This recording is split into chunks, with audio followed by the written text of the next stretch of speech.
Good evening. My name is Δημήτρης Καιρίδης. I'm a member of parliament and professor of international politics at the Πάντειο University here in Athens. I am grateful for the very kind invitation to speak to you tonight, but I'm also very sorry that I couldn't be with you present in the room at the Hellenic American Union due to an unexpected problem. However, I do have the chance through this video to communicate my ideas and thoughts on the subject of the borders of Europe.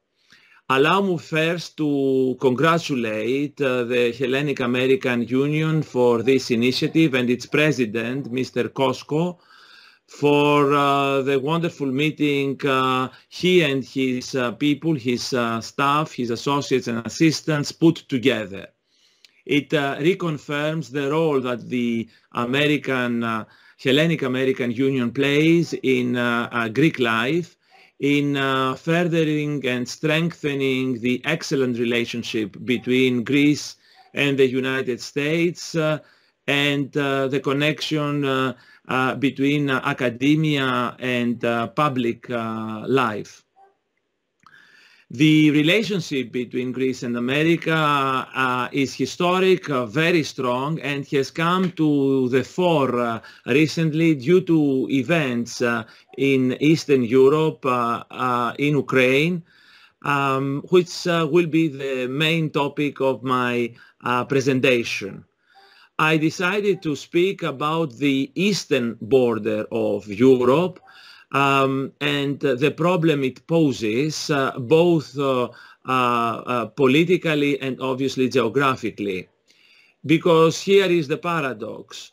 Europe has very well-defined borders to all three sides, to the north, west, and south, but not to its fourth side, the east.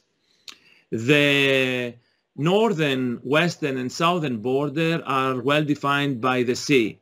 The northern, the Atlantic Ocean, and obviously the Mediterranean Sea. But when it comes to the east, things become more elusive.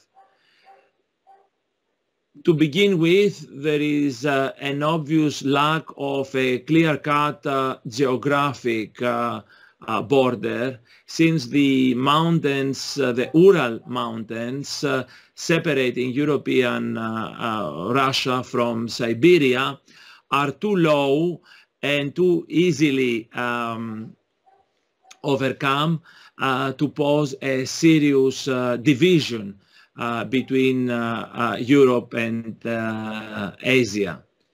But more important than the geography, there has been a political problem, because Europe is bordering two states, Russia and Turkey, with a very difficult relationship to the canon of nation state that has come to define the rest of Europe.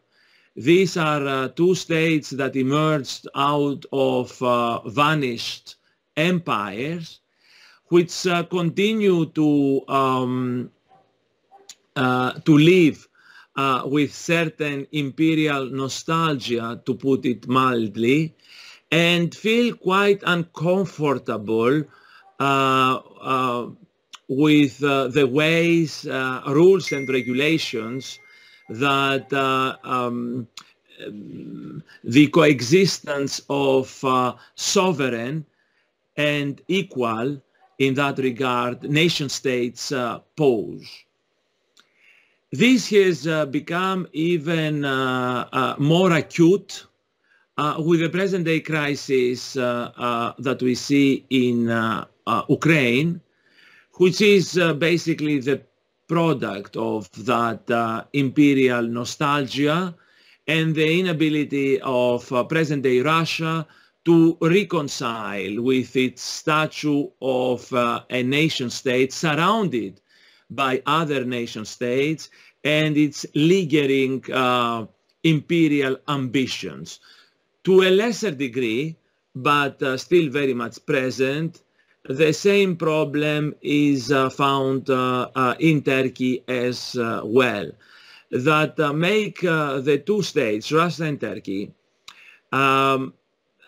bridging both Europe and Asia, also politically difficult to be integrated into the European sphere.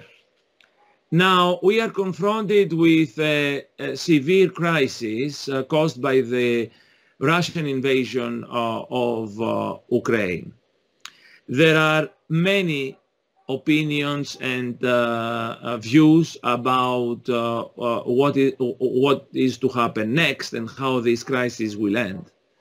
But no matter how it ends, either with Ukraine reclaiming more of its lost territory, or Russia managing to preserve some of or all of the gains it has achieved since 2014 in Crimea, in Donbass, and now in a vast zone of southern Ukraine. No matter how this conflict is to end, one thing is certain, and we should very much be aware of, and this is that the historic bond between Ukraine and Russia is broken.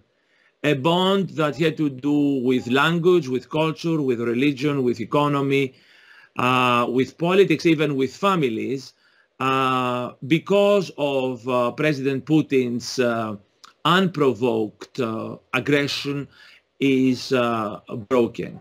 And is broken for good for at least as long as Putin and his acolytes are in power in the Kremlin. So no matter how the conflict ends, the main result of it will be for Ukraine to look to the West and for Ukraine to be integrated into Europe one way or another, to be Europeanized in much faster and deeper ways than one could have had prior to February 24. And on the other hand, Russia, no matter how this conflict again ends on the ground, will be isolated for good, at least for the time being, from this European sphere. So what basically we have in front of our eyes is the redrawing of the eastern border of Europe because of the war. To remember a famous ancient Greek philosopher, war is the father of everything, polemos patir pandon, and we see now the war providing its own answers to the perennial question of where Europe ends and which countries are to eventually become members of, or are eligible to become members of the European Union. And I think what we are looking at right now is this violent, painful, bloody redrawing of the map of Europe to the inclusion of Ukraine and the exclusion of Russia. Now, a similar process, much less pronounced for the time being, but already having started, we see further south with Turkey. Turkey is on the edge. Turkey is in between still. And Turkey seems hesitant to decide what to leave and where to go. I believe that the momentum and the dynamic is inescapable for Turkey to eventually move further away from Europe and the West and into a Eurasian, Asian kind of sphere. We see these developments happening in its domestic politics. We see this development happening in its redrawing of its foreign alliances, pivoting towards Russia and China away from America, NATO, and certainly Europe and the prospect of becoming a full member state of the European Union.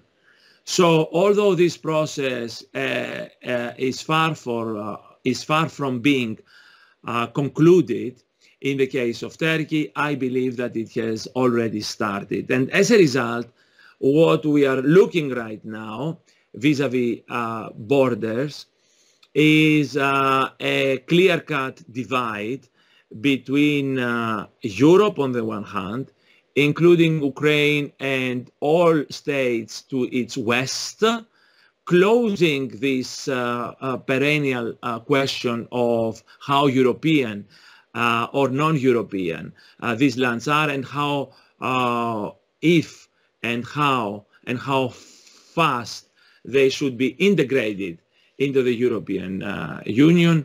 And the same goes further south with the Aegean, unfortunately, becoming the new, little by little, borderline between Europe and Asia, between